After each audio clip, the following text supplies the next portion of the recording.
dear. Oh dear. You know, we have made a video about this already this season, but I saw a Twitter thread that was interesting to me, and that's where a lot of these video ideas come from nowadays, you know, just scrolling through the internet, seeing what different conversations are going on. And as a result, I wanted to take a look at this particular thought that revolves around a former Montreal Canadien, whom a lot of Canadiens fans may be going out there and saying, hey man, let it go, why are you making a video about this? Why do you still care about this guy? Player lives rent-free in your head, doesn't he, eh? And I guess you could say that, you know, these ideas never really go away, now don't they? But this former Hab is indeed on the Carolina Hurricanes, and of course, because of the title, because of the thumbnail, you know today we are talking about Jesperi Kotkaniemi. Because last time we had talked about KK and his progression on Carolina, it was in a pretty negative video going over some of the declining statistics that he was exhibiting with this team in 23-24. The video was going over his scoring slump, and it was a pretty big deal. But now, sad to say, but that scoring slump that we talked about, yeah, it's kind of gotten worse. So today we are looking at KK in his season, and then we're going to review a Twitter thread that discusses the idea of a buyout. And spoiler alert, buying this player out actually doesn't seem like a crazy idea when you think about where he's gone this season. But of course, you know, we still have to go out there and analyze what we have on our hands here.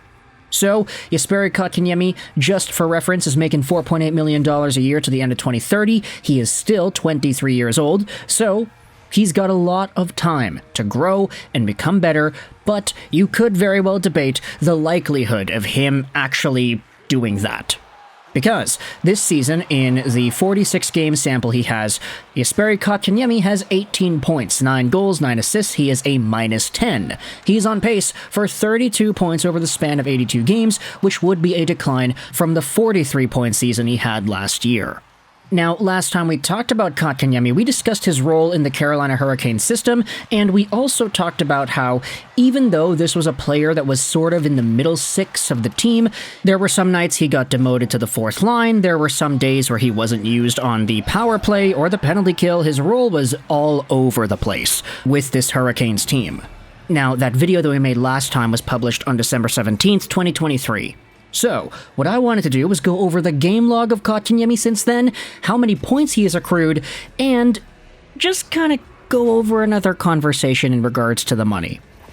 So, ever since December 17th, Jesperi Kotkaniemi has played 16 games, and in these 16 games he has acquired 1 goal and 2 assists.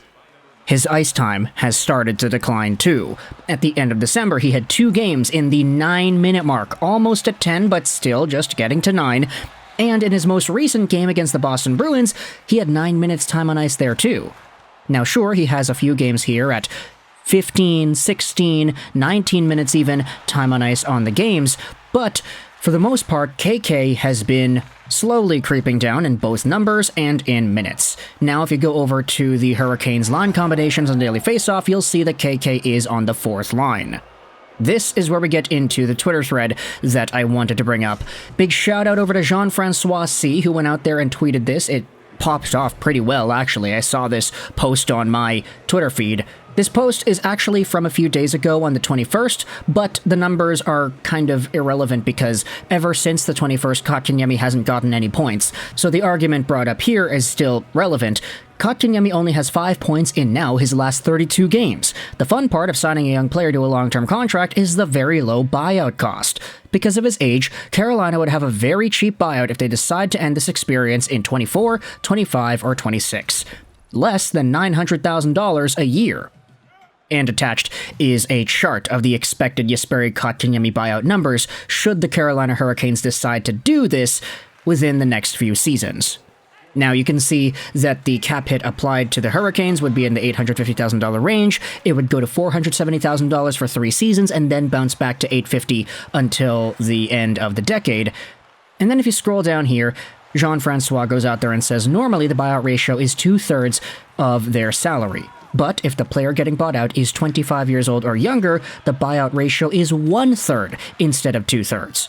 That's why Ottawa only has a cap hit of $875,000 for Colin White's buyout, for example.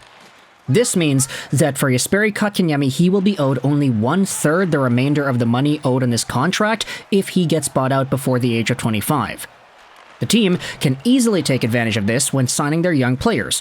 Players have the tools to protect themselves, signing bonuses and front-loaded contracts. Signing bonuses cannot be bought out. Including signing bonuses in the contract reduces the possibility of a buyout. Salary distribution is important in a buyout calculation. Front-loaded contracts are considered buyout-proof. This is actually a great example that we have seen throughout the years. The biggest one that comes to my mind right away is Louis Eriksson and the Vancouver Canucks, because there were so many salary bonuses attached to that deal, and the actual money he would get over the course of the season was so little, it made it so that the amount of money the Canucks would actually save if they bought him out wouldn't really be too much. A reply from Chris goes out there and says, "Unfortunately, teams are not going to want Kotkaniemi in a trade because of his salary. A buyout is probably the best." The reply reads this: "Of course, right now it's very bad. He's only on year 2 of his contract though. If he's able to produce 40 to 50 points consistently like he did last year, it's not too bad for a $4.8 million cap hit. They still have 2 seasons and a half to determine if it's worth it or not."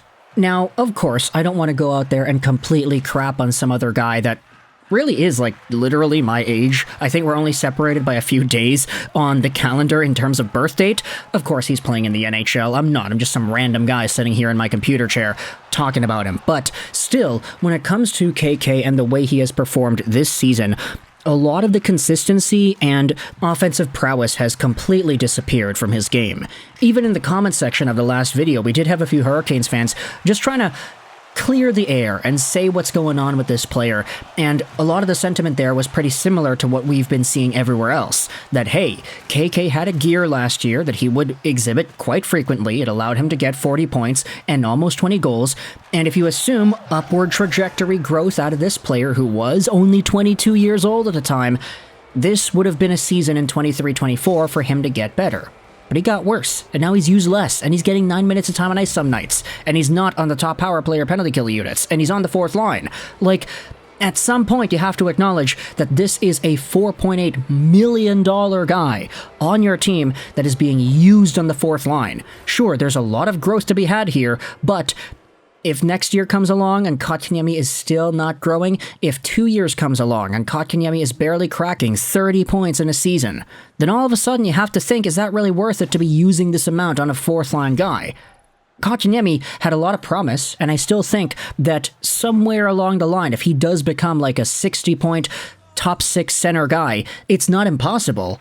But this season's worth of play has been such a bad trajectory that you kind of have to think about the possibilities of him not being utilized by Carolina in their system anymore. Of course, like, long-term things can be different, but for now he's been playing so poorly that I think this conversation is justifiable to have. So if you're a Carolina Hurricanes fan, let me know your thoughts in the comment section below how Jesperi Kotkaniemi has grown from last month until this month. He's only had 3 points in 16 games since the last time we made a video about him. Has he gotten any better? Because a lot of this ice time is lowering. The position he has in the lineup has not improved. So is his play on the ice actually reflective of those statements? Or is there actually good growth going on here? We're just not seeing it reflect on paper. Montreal Canadiens fans, what are your thoughts about this entire idea? I know y'all are in here because, of course, it's like a car crash, right? You just cannot take your eyes off of it, even though you acknowledge that it's a very unfortunate moment, because Jesperi Kotkaniemi, at the end of the day, was a revenge signing, and we all kind of recognize that the Carolina Hurricanes a few years ago just decided to get back at the Habs because they offer-sheeted Sebastian Aho, and it worked. So now they're stuck with this guy. And the Canadiens are just here on the sidelines, kind of saying to themselves, yeah, I mean, we could use another center, but KK may not have been that guy. So let me know your thoughts in the comment section below about Jesperi Kotkaniemi and the way he's progressed this season. I hope you enjoyed this video, and bye.